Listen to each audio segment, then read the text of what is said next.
All right, all right. So thank you again, everybody, for joining us this evening. This is a very special event.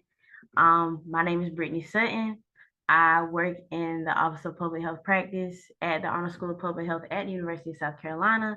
And I'm just really happy to just be here to be able to support, learn more about Tanya, and hopefully get some feedback from you all as far as reflections goes at the end. And I'm not sure if I included my title, but I am the Public Health Practice Associate. So good evening, everyone. Thank you so much. Again, thank you so much for joining us for our MPH Student-Led Professional Development Series. I pretty much already gave you all my introduction. We have a very special guest tonight, woo woo, that is a true pioneer and a trailblazer in the world of public health. Tanya Ambrose will be our special lead tonight. She is a second year health services policy and management student here at the Honor School of Public Health. Tanya is the founder and CEO of Scrub Life Cares and the host of her podcast, Tea with Tanya. Sharing her experiences creating her own brand, her passion for maternal and child health and women's reproductive health, and sharing a space with us all to reflect on the importance of finding your lane and your audience.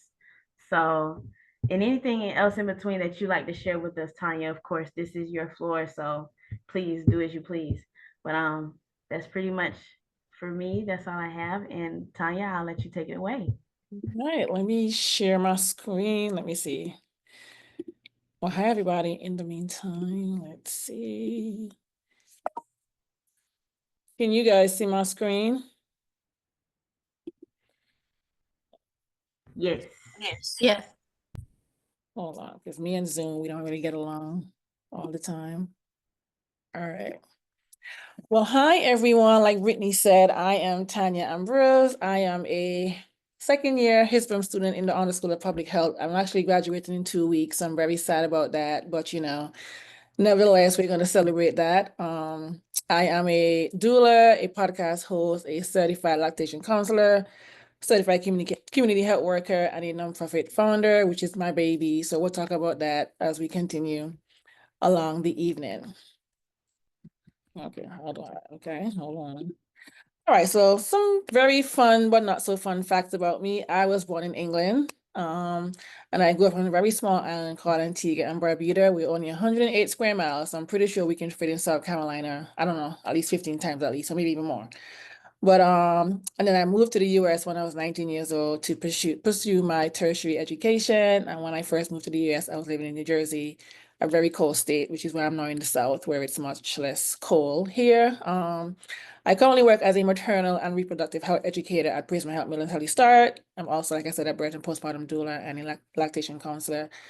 And I am the founder of my baby, Scrub Life Cares, who focus on increasing access to menstrual health resources and comprehensive reproductive and sexual health education in Title I schools to promote student well-being, dignity, and equity. And I'm the host of the Tea with Tanya podcast, and we just made it to 20K downloads. So please make sure you keep listening so we can, make to another milestone by the end of this year. And an icebreaker for all of us who are on here, if public health were a superpower, what would its greatest ability be? What would it be? The power to prevent, the cure curator, or the equity enforcer? And I'll share my answer once you guys share your answer. You can either put it in the chat or you can say it out loud because I can't really see the chat per se, but let me know. We can take 1 minute to figure this part out. Then I'll share my answer. So the countdown is now. So you got 60 seconds to decide what superpower would public health be. Would it be the power to prevent, the cure curator, or the equity enforcer? Well, I've already got an answer right off the rip, so I'm going to give you one. How about the power to pass policy?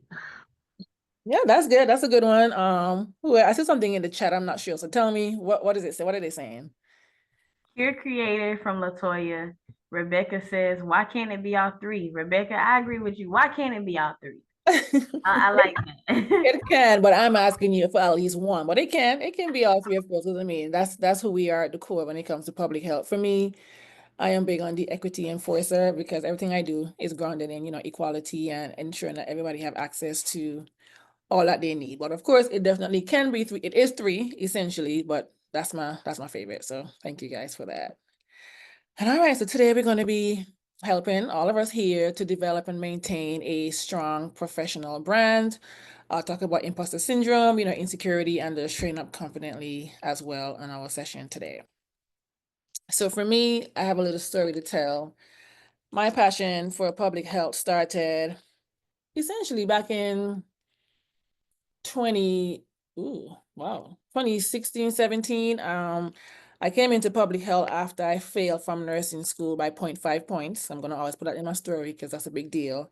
And they told me I had to wait 2 years before I can continue in the nursing program. I'm like, I'm getting old, up there in age. I can't afford to wait 2 years to rejoin a nursing program. And I remember my aunt, and she's on Auntie Teen, Heidi. Her name is Heidi on the chat today. But I remember her telling me, you should look into public health. And I'm like, what in the world is public health? Never heard about it. I did my research as any public health researcher would do before knowing that they're public health professionals, and did my research. And I was very, very intrigued about what we could do as public health professionals. And I remember being a CNA working in the pediatric ICU, and I've seen it all. I've seen, babies die. I've seen the abuse. I've seen so many different things. And I think I became burnout just from that. So I'm like, you know what, maybe I don't need to be a nurse anymore. I can be helpful and create change outside of a clinical setting. So that's essentially how I got into public health. So shout out to my auntie.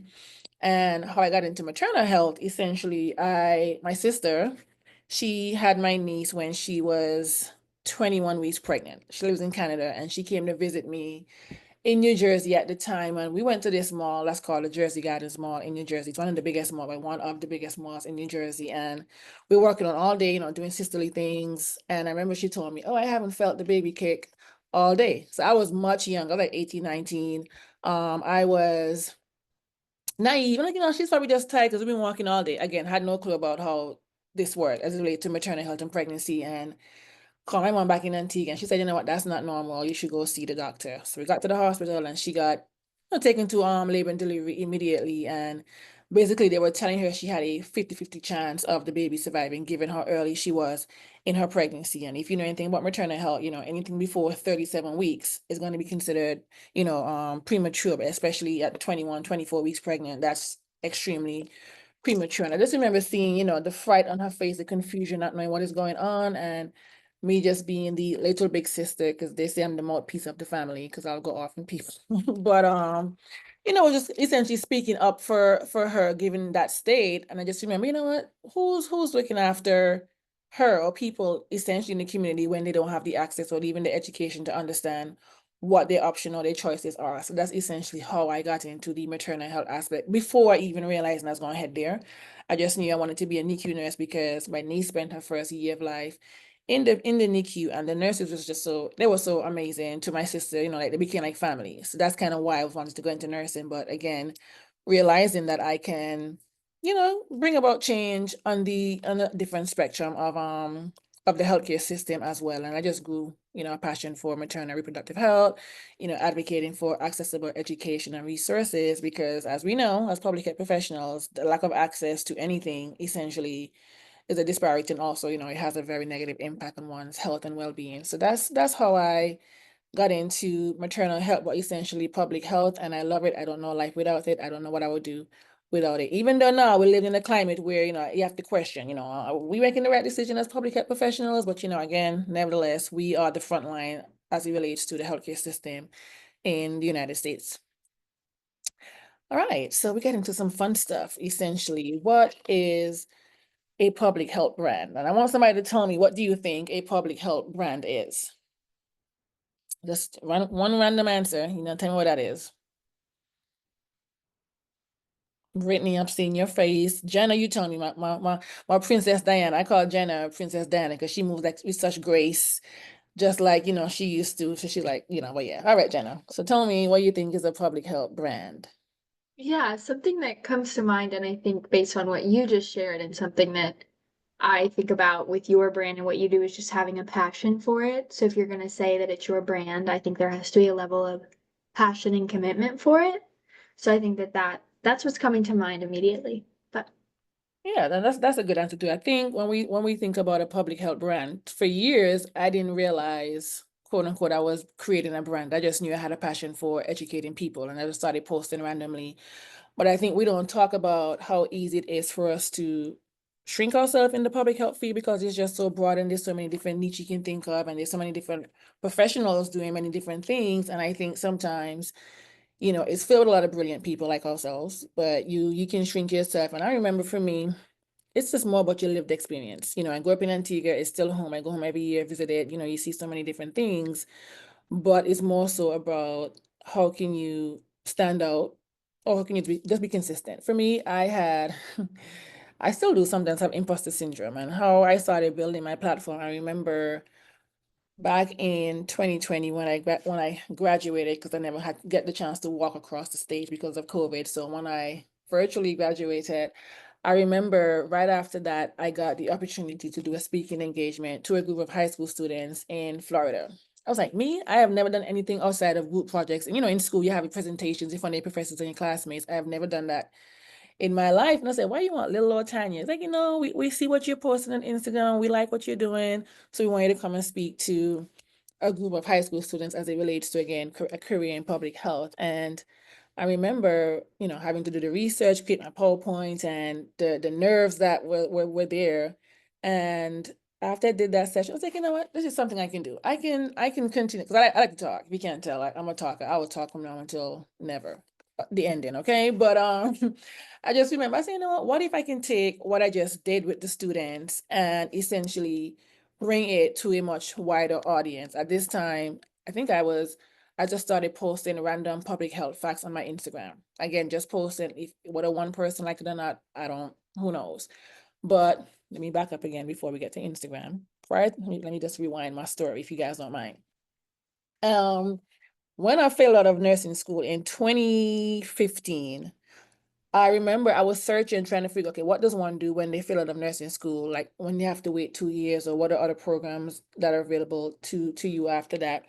And I never found anything. And I moved to Atlanta, Georgia, essentially to attend a nursing school that I got into. And then midway through the semester, they told me that we did an audit on your transcript, and you know what, you failed this particular class, and our policy is if you fail at one school, we can't see you being successful here.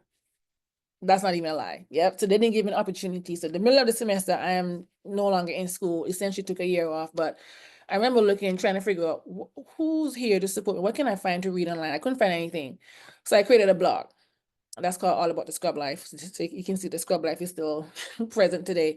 But it was called All About the Scrub Life. And it was just me documenting my journey as it related to me being in nursing school and me feeling out, and how I can encourage other people to essentially, you know, there's some sort of support. So that's when I started blogging every week, and, you know, I had a successful blog and whatnot about that. But again, not realizing that I was building a public health brand. My goal was just to help other people because I didn't have that help, you know?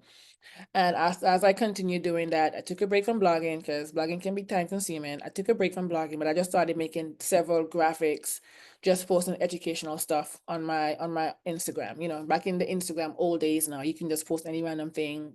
You didn't have to think twice about posting how you felt, you know. And I just started, you know, gaining some followers and meeting other people in the public health realm. Because again, at this time, in my mind, public health wasn't as big as it is now, given where we are in society, where we are in the world. And I was just posting random things, meeting other public health professionals who were either entering their PhD program, or they were in the same situation as me as far as doing their bachelor's or getting ready to go through their MPH program as well. And we just started connecting, started sharing everybody's posts, and you know, I was just posting that consistently. So then fast forward to 2020, when I got that speaking engagement, I was like, why me? You know, out of everybody else, why me? But again, they were like, you know, we could relate to how authentic you were to what you were posting, you know, your lived experience and your story. And so that's essentially how I started my public health brand. For someone who's interested in starting a public health brand, you got to think about, you know, what are your mission, what are your values? You know, we go to school to talk about, you know, what are your core values in your life, what are core values when it comes to an organization, whatever the case may be. You have to think about why are you doing this? Because for me, my philosophy from day one was just I said, if I can reach one person, because sometimes you have big goals and big ideas. You want to reach people on a global scale. But my philosophy always was, if I can reach one person with a post, I'm doing my job.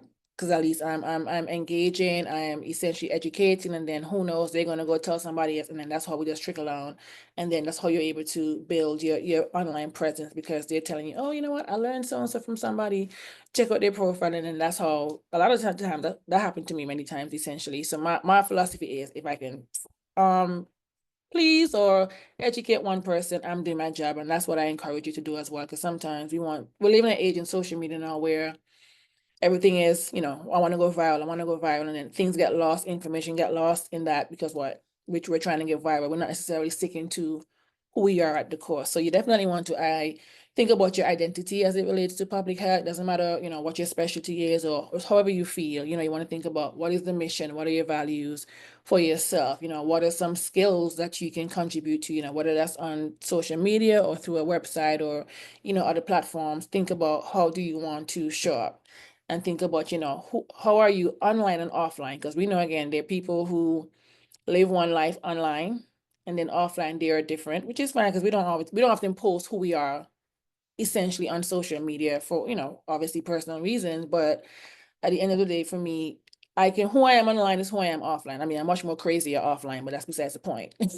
Who I am as far as at the core, me wanting to help everyone or help people or, advance something, it's really who I am through and through. Like my sisters, they will tell you, we'll spend hours on the phone talking about how we can find a way to save the world. It may not happen in our lifetime, but at least we can lay the blocks down for that. And I think that's what it comes from. For me, imposter syndrome is a real thing. I often think about, why me? Why people following me? Why people sending me DMs about certain things? Or even to this day, if I can be honest, when I have to make a post, whether it's on LinkedIn or Instagram or Facebook, I still get nervous. I still say, no, oh, how are they going to react to this? Am I going to get 15 likes or one? But again, it goes back to, if one person sees that post, then you're doing your job. It's very okay for you to feel uncertain. I still do that. But, you'll see your confidence grow as you continue to be consistent. Once you know who you are, what you want to do, what's the mission, what's the goal for you on social media or as a public health brand altogether, you got to be consistent. And that's something that I hate to hear. Oh, consistency is key. I mean, it is key, but you definitely, again, you want to plan, you want to ensure that you are doing what you set out to do and not what somebody else is doing. Because in the beginning, for me, I used to see other people, not necessarily in the public health space per se, but I'll see that like nurses, they'll have like a large following, and I'm thinking, okay, yeah, I wanna have 10K followers, like this person. And then you try, before I knew it, I started mimicking what that person was doing, and it felt uncomfortable because it wasn't who I am at the core. So you really have to be mindful when it comes to inspiration. The person is just supposed to be, what, she's doing something, he or she is doing something similar to what I want to do, I may want to do. Let me, essentially study them, but not necessarily jack what they do, not take what they're doing, because again, it's not authentic to you. So there's a very fine line between being inspired and also just copying what somebody else is doing. And I've been through that. My sisters can tell you, I've had that, why people liking this person's stuff versus mine, and we're doing something similar. And then I'm thinking, okay, let me go and try to do what this person is doing. It didn't work for me because, again, it wasn't who I am. So you definitely got to be mindful when it comes to that as well. Yeah, why does this matter to you as it relates to curating your public health brand? It's going to tell you a story. It's going to highlight your passion. For me, my story is going to always be my aunt telling me about public health, looking at it from a different angle, my sister and, my niece essentially having that encounter at a very early point in her pregnancy. And that's just the part of my story that I often tell. I went to nursing school, wanted to be the best nurse practitioner, but you know what? I failed out. Before, there was a point in time when I was ashamed to even say that out loud. But again, it's part of my story, and it's why I show up the way I show up on social media, because I know, again, there are other people who may have failed, they may have think that, there's no light at the end of the tunnel, but in reality, there is. So you definitely just want to make sure that you're doing something that's meaningful to you, because that's going to also open up other opportunities, like what I got today with Zach and Brittany, just me just showing up consistently online, so your brand should just be your vibe, your voice, and your value. And I'm going to, pull Brittany and Zach in by saying, you know what, I just love you guys, first of all, because with the degrees you have, with the work that you do, that's how cool you are, because that's how you are authentic to yourself. So us as students, we'll feel comfortable, right, Jenna? We'll feel comfortable talking to them essentially, because you guys, again, you're staying true to who you are. You're not pretending or you're not, so again, your vibe, your voice, your value, essentially. And of course, in any public health brand, it helps to build credibility. Again, that consistency, showing up, not necessarily every day, even if it's every month. Because again, I think sometimes when we talk about consistency, people think we got to post every day. I don't post every day. I've never been one to post every day because again, we have lives that we are living outside of the social media realm, but you still want to be able to, when you're posting, whatever, what is be a blog post, podcast, pictures, whatever the case may be, you want to ensure that it's consistent to your core values. So even if you go 2 months without posting, at least when she's back posting now, we can see, what, she's still the same Brittany, or she's still the same Zach from 2 months ago or 3 months ago or a year ago when this was the message. Because you can share your message in different ways, but again, the core of who it is authentic to who you are, and people are gonna gravitate towards that. And it's gonna help to guide your career path as well, because again, that's another skill that you're doing. Me having an online presence, me having a blog, having a website,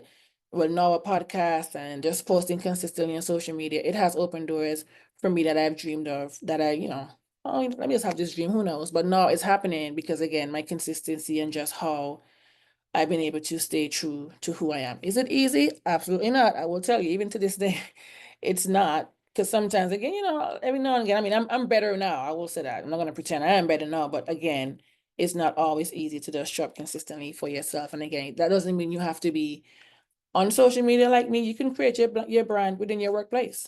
They know, Jenna is going to be the person who we can rely on to do X, Y, Z. For me at my job, I'm the lactation counselor, the health educator.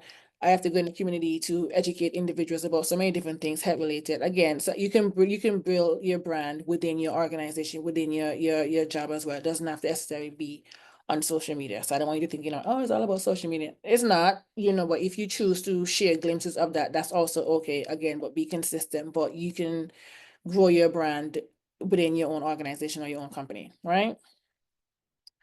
All right, so some strategies for, I think I even said this, for building your brand is just to identify your niche. Like what excites you? For me, when I first started, I was doing everything. I was doing maternal health, infectious disease, everything you can think of, because again, I am just public health at the core of who I am. I cannot help it, no matter how I run away. It's who I am. So you definitely want to think about what really excites you. Because for me, I don't know about you guys, but if I'm doing something I don't like, I will not commit 100%. It will be done like on a 20% level, and then that's no good for myself or for the individuals who I'm trying to serve. So you definitely want to think about what excites you. For me, it's all about women's health, reproductive health, periods, pregnancy, because again, I'm a doula, I do all these different things. And when I've tried to venture out, it keeps pulling me back, but I do have the range. I'm to my own. I do have the range to do other things as it relates to, in public health. But again, what really excites me, it doesn't even feel like work. It's working in women's health as well. So you want to think about that.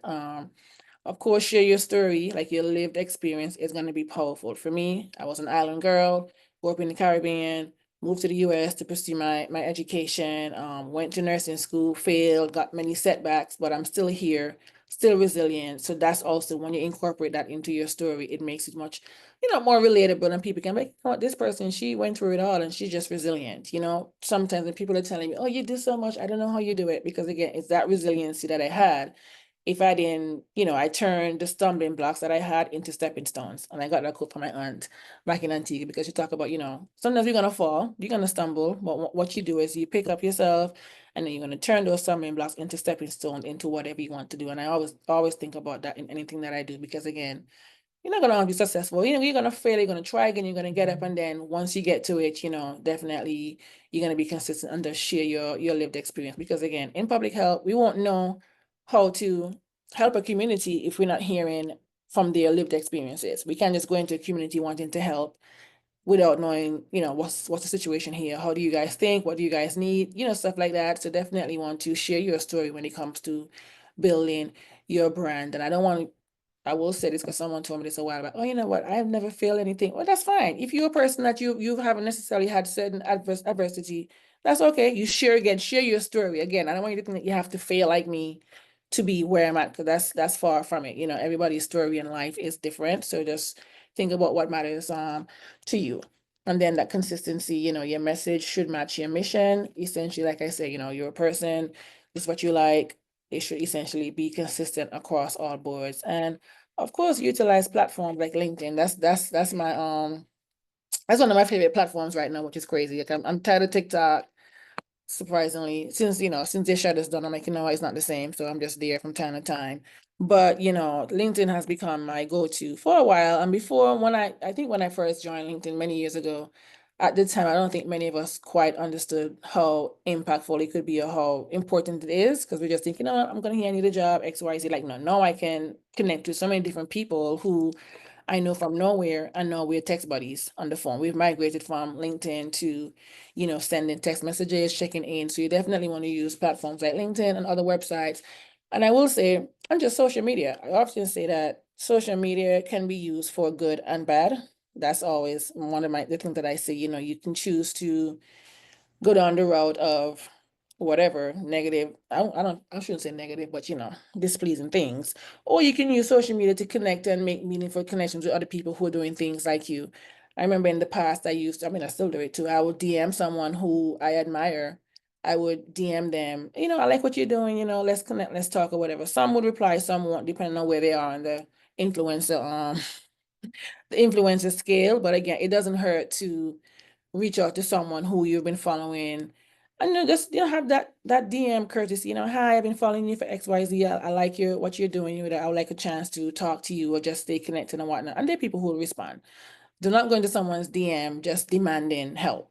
That's a big that's a very big no, at least for me. Do not go into somebody's DM that you like, oh, can you help me do X? No, we're not gonna do that. We're gonna establish some sort of relationship first, and then we can start, oh, I want you to be my mentor, or ask certain questions, whatever the case may be. But network and make it be organic, because sometimes people can tell, myself included, when somebody's just reaching out because they're looking for something. Just be authentic to who you are. I mean, if again, just have that DM courtesy. And then just engage with a lot of mentors and peers. For me, I call myself, I've recently, the networking queen. I just, like, not even 2 months ago, might have been maybe 3 months, because I'm realizing I really do have a skill for networking. And again, it could just be because I can talk. Like I'll go to different networking events and I'll just talk, and then like, oh, I don't want to talk to this person because, I don't want them to think X, Y, Z. But then, you have that confidence, even that maybe lack of confidence to an extent, have audacity. A friend of mine was just telling me that this week. We have to have audacity in a good way. You know what I mean? Not the audacity that we gotta be like, you know what, okay, we gotta check you now. But have the audacity to say, you know what, I've been admiring you. I want to connect with you, or just have a genuine conversation about what a person is doing, or even what your passion is. Because sometimes, most times, I'm having a conversation and I'm telling somebody about myself, this is what I'm passionate about, and I know you XYZ. Let's say in contact. Like today I went to an event for my job and I was networking again, meeting different people, and then of course telling them what I did. And now I have like 2 cell phone numbers that I'm getting ready to have, a coffee date or a tea date, but coffee date with them. So definitely try to go to different fears that they have, health expos, whatever seminars that's around. You definitely want to put yourself in a position to go there. That's also how you build your confidence, but also build your network, so that way you can, build your public health brand. And I think it was Issa Rae a couple of years ago basically said networking across.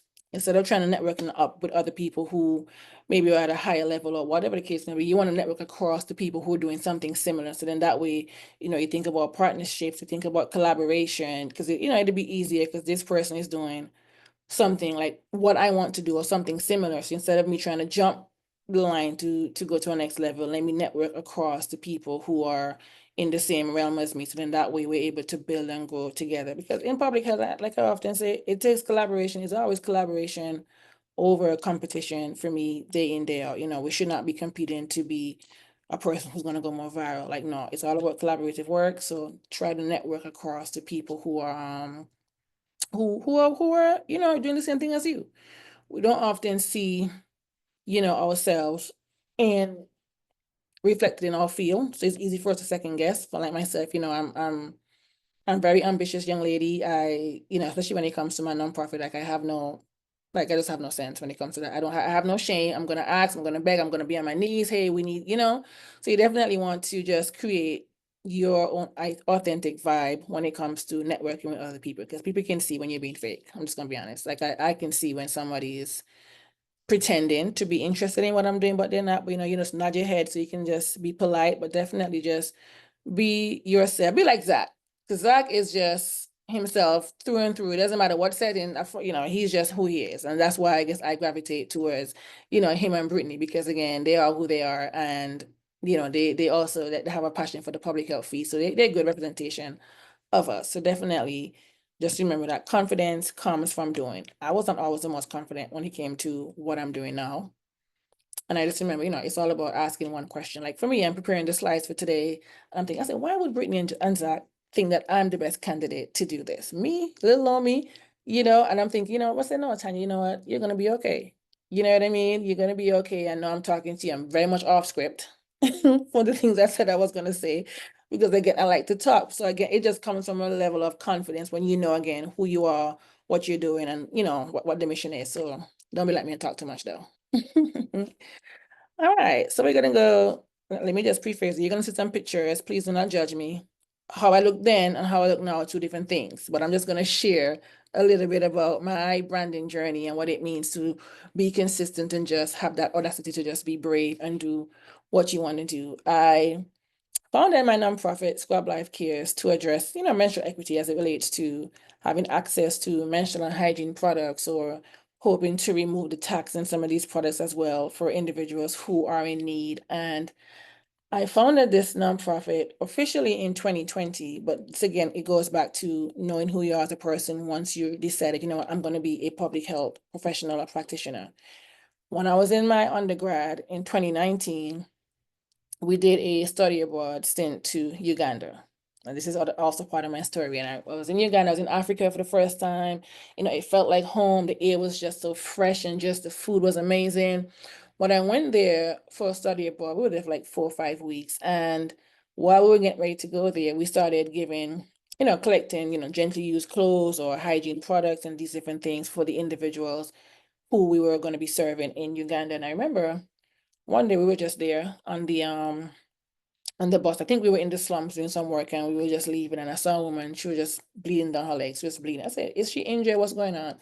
Long story short, she was on her menstrual cycle, she was on her period. And so I'm thinking, so when we leave from donating these products to these people and we go back to our place of privilege, what happens next? So then that's where the idea came for me to start a nonprofit, because it was always a goal of mine when I moved from Antigua to, one, give back to my country in some way or shape, because who I am today is because of how I was raised and where I was raised in Antigua. I can survive anywhere in the world because of that, right? And I was like, what can I do? What can I do? And I'm thinking, okay, let me go ahead and just put a flyer out. And I'll show you that flyer in a second. Let me put a flyer out, because at this time now I've been posting consistently from the blog and then just from public health stuff, and then collaborating with other public health peers at the time. I said, let me post a flyer and see if anyone's going to respond. And the response to the items that we needed as it relates to donation was beyond what I can think of. So I'm thinking, maybe one person's going to, donate something. And to me, that made me feel like, what, these people trust me. So when I talk about the credibility from being consistent, I think me being consistent, me staying true to who I was and the core value and the mission of the brand that I was creating, it allowed those people who were following me to donate without even second guessing. Like when I say the outpour of products that they sent to us. So again, that's how everything started as it relates to Scrub Life Case. So again, that consistency is going to build trust with those who are following you as well. And then, I'm still building my LinkedIn presence, but I think I've come a long way from where I once started, share wins, share the loss, and just connect with other people again by, sending out requests, messaging them in the DM, see where they are. But of course, be intentional with who you are connecting with. Don't just connect with anybody because you know what, they have X amount of followers. No, be intentional with who you're connecting with on social media, because that's very important. And then I launched Tea with Tanya podcast just so I can extend from the blog and just in general educate the individuals who do tune into my podcast. And the podcast came from, the podcast started in 2021, but that idea came from me doing that speaking engagement that I think I mentioned. I think I mentioned it, did I? That speaking engagement that I had after I graduated from Georgia State University with my bachelor's in public health, and I got asked to do that speaking engagement. I think I'm coming back to that story now. I got asked to do a speaking engagement to some high school students in Florida. I was like, little on me again. anyway, did the presentation and had great questions. I'm like, you know what? I like this feeling because I'm a person that I don't think I have the camera face. I'm like, I'll be behind the camera. Because if I get in front of the camera now, it's a whole different thing. My sister would tell you every time Tanya gets in front of the camera, she acts different. They're like, why do you change? I said, I don't know. Because I just, I don't, but I'm developing the confidence to be in front of the camera. Because me talking to you right now with the camera on is like, I'm trying to be now. I'm trying to be, gain that confidence. But nevertheless, I decided, let me start a Tea with Tanya Instagram live series just to see how that's gonna go. Because I like tea and from Antigua. If you got a pain in your finger, you're gonna drink some tea. You got a pain in your eye, you're gonna drink tea. It's just gonna be the cure for everything, And so I've posted the flyer again and reached out to my other public health peers and asked them to be a guest on Tea with Tanya live.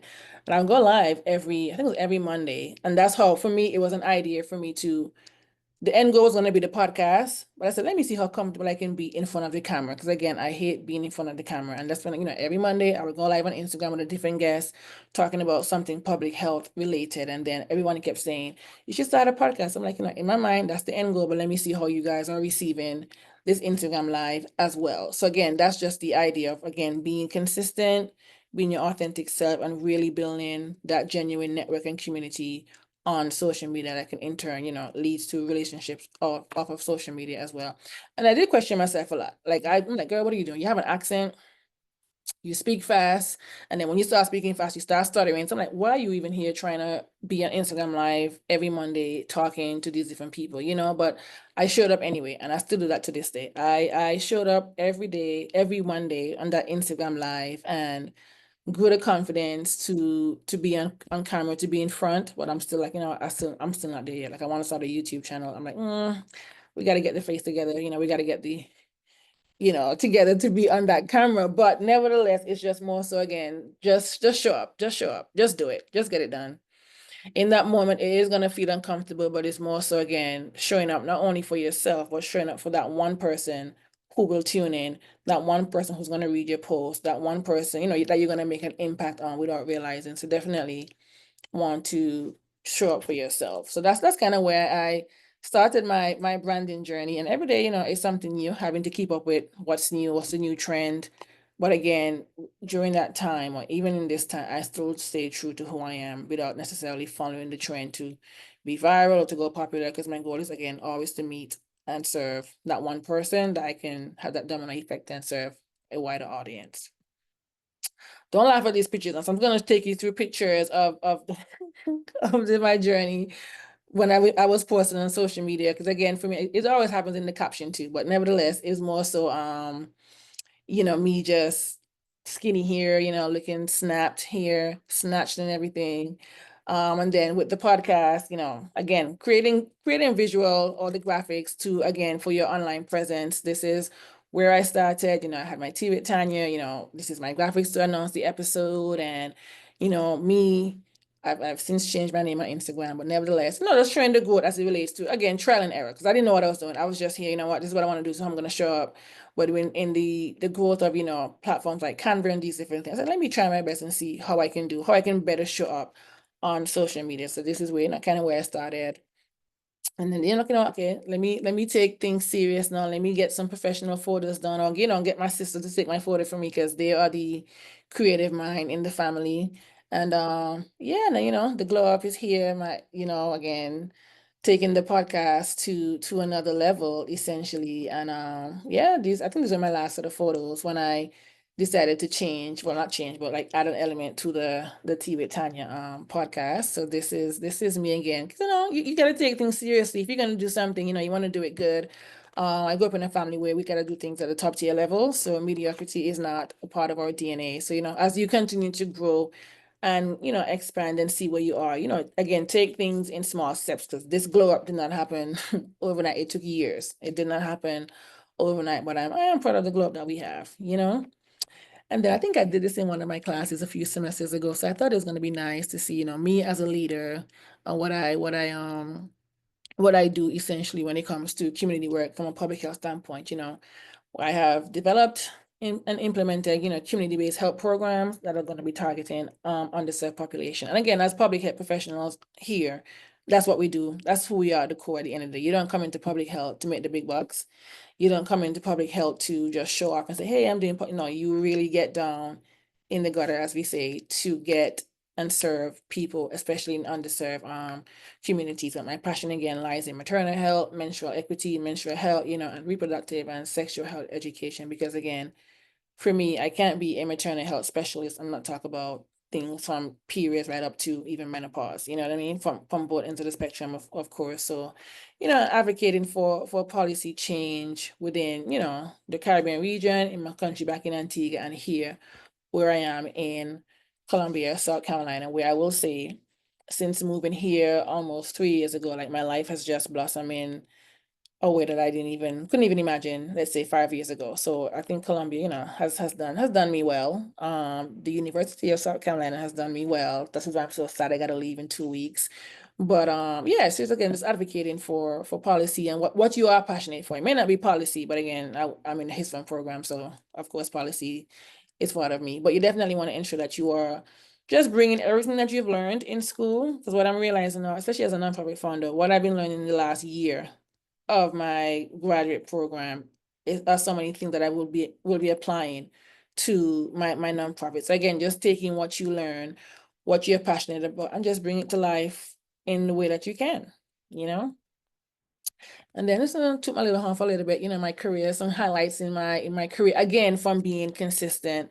I've developed programs for my nonprofit, conducted research and everything, hosted health expos, again, just from my experience and from the trust that the people who follow me put in me, again, because I've showed up consistently and I've stayed true to who I am without straying away, too much from the topic. And then one of my biggest surprise this year was being listed as the Parkstock Top 50 Future of Black America. I was like, when they reached out to me, I said, little old Auntie and Tanya, but again, because I'm like, where does people know me from? I didn't even hear from them, heard of them before. So again, to me, that was like a testament to say, you know what, people are seeing you, just keep showing up.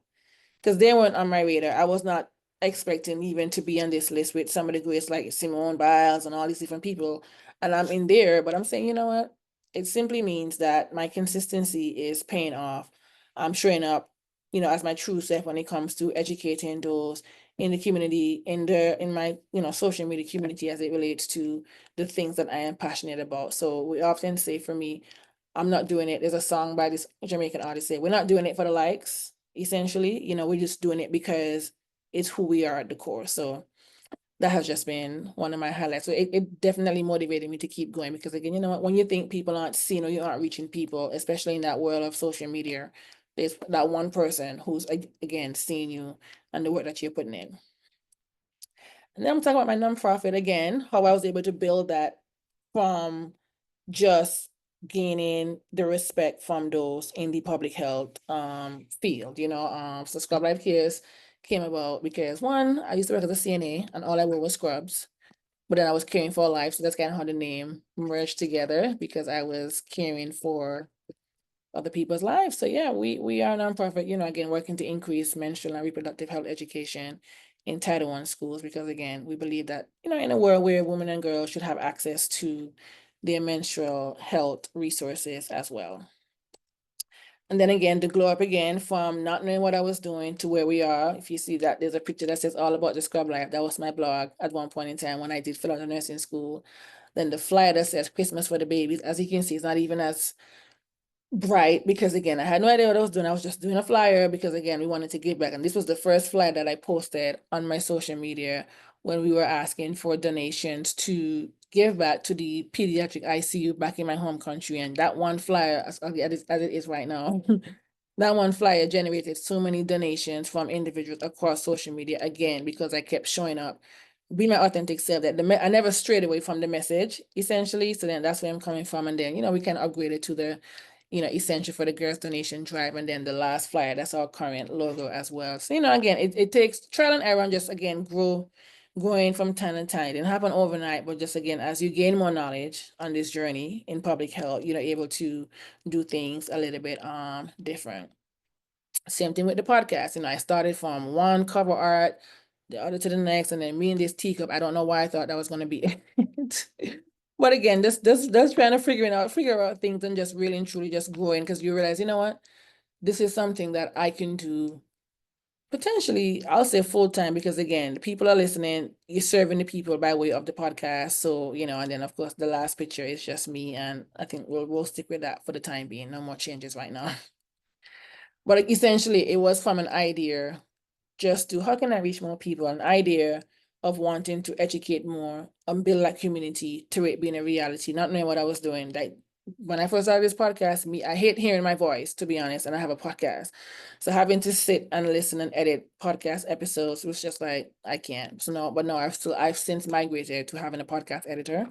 But again, that came from the growth and the trust from individuals in the community. So again, if you have an idea, and it may sound crazy, because if you're anything like me, you want to just go from A to Z without going to B, C, D, E, F.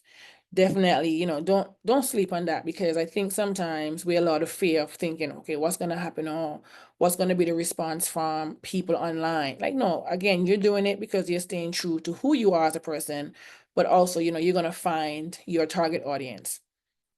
And someone once told me a couple of years ago, you say, you know what, your voice is going to reach its intended audience. At the time, while I appreciated the vote of confidence, what are you talking about? I mean, girl, what? So why it wasn't really receptive at the time. But then it's only like the last two, I'm thinking, she is right. My voice will reach the intended audience. Because again, when you have an online presence, it's very easy to get caught up with the metrics. No, I don't even care. I post and I leave, because I say, you know what, who is meant for, they're gonna see it. And because I'm not gonna look at the likes anymore. Like, and even if I do, again, like I say, I go back to the basics when I first started that blog. If I can reach one person, I'm doing my job here as a public health professional. Doesn't matter who that person is. If it's one person, then before you know it, next week or next month, it'll be two. And then just exercise that patience as you continue to build your brand. Even if you get ready to graduate with your master's in public health or even your bachelor's, whatever the case may be, just think about, how can I show up for myself, and how can I show up for the people in the community that I want to serve? So it's not about just wanting to just serve somebody right off the bat. No, it's going to take time to build, because me here talking to you, as a result of everything that I'm sure Zach would have seen, Brittany would have seen on my, my LinkedIn, my social media, essentially what I'm doing from being consistent. Because I'm sure you guys every Tuesday, is going to be a post by now. But the point is, it's just me being consistent, me not giving up even when I wanted to. Because I'm not going to sit here and say it was an easy ride. It's not. There have been times where I wanted to give up. Like, what, why am I doing this? What am I doing this for? And then, you go back to, again, your why. Because again, you want to help people who aren't able to have the access to certain things. You want people to know this is what's available in your community, and here's how you can use it. And that's just, every now and again, when I question myself, when I get into my feelings and start, debating, should I stop this podcast? Should I stop doing what I'm doing? It's like, no, you are gonna reach the intended person that you set out to reach, but also it's not going to happen overnight. It's gonna take time. Because I mean, I'm nowhere near so many other people in this field, but again, the community that I have built has been a safe space, and I know every week or every day, somebody's going to send me a DM, or we're going to have a conversation talking about so many random things, but also at the same time, making a meaningful impact. So definitely, whatever idea you have, you write it down, because everything that I have here was written down in a book. Because I'm a big believer of, when you write down what you're setting out to do, it will definitely come to fruition. And again, working in a field that has it's so broad, and you're trying to figure, what, who am I in this field? Because there's so many other people that you will see. It's like, no, there is a role, or there's a space for you, no matter what. So definitely, in the times where you're feeling down, maybe just step away for a few minutes. I've stepped away from the podcast a couple of years ago. I stepped away for a good 8 months or so, because one, I didn't have the bandwidth. Then I felt discouraged because, what, this person is not listening to my podcast and XYZ, and I had to just step away. One, to give myself some grace and figure out, okay, how are you going to come back? What are you going to do? What's the goal? Because I started straying away from my mission and my core values, essentially, because again, I was trying to live up to the metrics, you know what I mean? And now here we are with, I would say, on the road to, we've been a successful podcast in my own right, but definitely, again, so if it comes to a point where, what, you think you're fighting for something you're not yielding any results, it's okay to take a break. Just take a quick break, give yourself grace, and then figure out, how am I going to come back? What did I lose along the way as to why I'm feeling this way? So in anything that we do, we're going to feel discouraged no matter what. It happens because, you want to be the best version of yourself, but you definitely want to give yourself grace during that time, because I have done that many times. All right, so we have a little fun little activity here, because I've not been talking for a while, but we have a little activity, and that's going to be crafting your elevator pitch. Now, I'm sure you've always heard about, oh, what's the elevator pitch? Me, I talk a lot, so I struggle with my elevator pitch, because then the elevator pitch turns into a whole conversation with that person. But you definitely want to think about how, as a public, even if you're a public health student just graduating and you don't necessarily have a podcast or nonprofit like myself, again, who are you as a person? What are your goals after graduation? Or what are your goals as a public health student? And what do you want to do or become after you graduate as well? So think about, crafting your elevator pitch as it relates to, hey, I am XYZ specializing in this area. I help, this particular community by doing XYZ. So for me as an example, I'm Tanya, public health educator, focused on reproductive and sexual health education. I help communities thrive and making education accessible and relatable. Still true to who I am, and it's short. Like I say, it took me a minute to get this short. I'm like, girl, I'm here listing all these different things. So I do want you guys to take like 1 minute to write something. It doesn't have to be perfect, because you can craft this and create this, as you continue along your way. But I do want at least 1 or 2 people to tell me, you know what, this is my elevator pitch. So I'm gonna give you 1 minute to do that, and then we'll see where it's at. Tanya, I want to be mindful of our time here. So, Oh, wow. Okay, yes. Yeah. I thought it was since like 6:05. this is being recorded, so maybe I do think this is a extremely highly valuable Yeah, you're activity right. to participate in. But I want to make sure we are able to put a pin on everything in the 60 minutes we have allotted. Yes. So All right. I'm about to be done. I'll wrap it up. Yes. All right. So some lessons from my career path is, again, public health is multifaceted. So you can find your niche within public health anywhere, anyhow you can. Advocacy is powerful. And the big one for me is that collaboration is key. We're not meant to do this work by ourselves. So you definitely want to collaborate with individuals who are doing something similar as well. And then some tools and resources that you can do as you continue to build that brand. Think about Canva. It is free. You can design it for your posts, or you can create like a pitch deck. Of course, LinkedIn you use to connect and showcase your brand. And then there's the new platform Medium that I like, or even Substack, where you can share your work, and then you're able to plan and schedule your content. The tip is you're gonna start small, and consistency is more important than perfection. We're not looking for perfection, we're looking for consistency. And then, just explore different public health fields, find what excites you. There's epidemiology, health policy, community health, global health. It's so vast. Just explore your options. And you can do more than one thing, essentially. Don't just narrow yourself down, just do one thing. You can do anything. And of course, build your network and seek mentorship. That's important. And then connect with professionals and join public health organizations. Like I've met so many different people from being in so many groups on Facebook, on LinkedIn. So you definitely want to do that. And we know in public health, we got to definitely volunteer and get some hands-on experience so that you can transfer that skill into something else. So you definitely want to ensure that you're seeking out internships and volunteering as well. Yeah, so again, some key takeaways. Your brand is always evolving, so make sure that it's intentional. Imposter syndrome, it is real, and so is your brilliance. So you definitely want to speak life and speak positive energy and positive things into yourself. And the big one for me is show up with yourself authentically and consistently. That's all. That's all it takes. So before we go, you definitely want to update your LinkedIn, write a branding statement, and of course, share one professional goal this week or even next week. And remember, something that I tell myself every day, because I post it in my bathroom mirror. You belong in this space, let your voice be heard, because your voice is going to reach its intended audience. All right. And then just some photos of my work with my nonprofit and what we do from time to time. Yeah.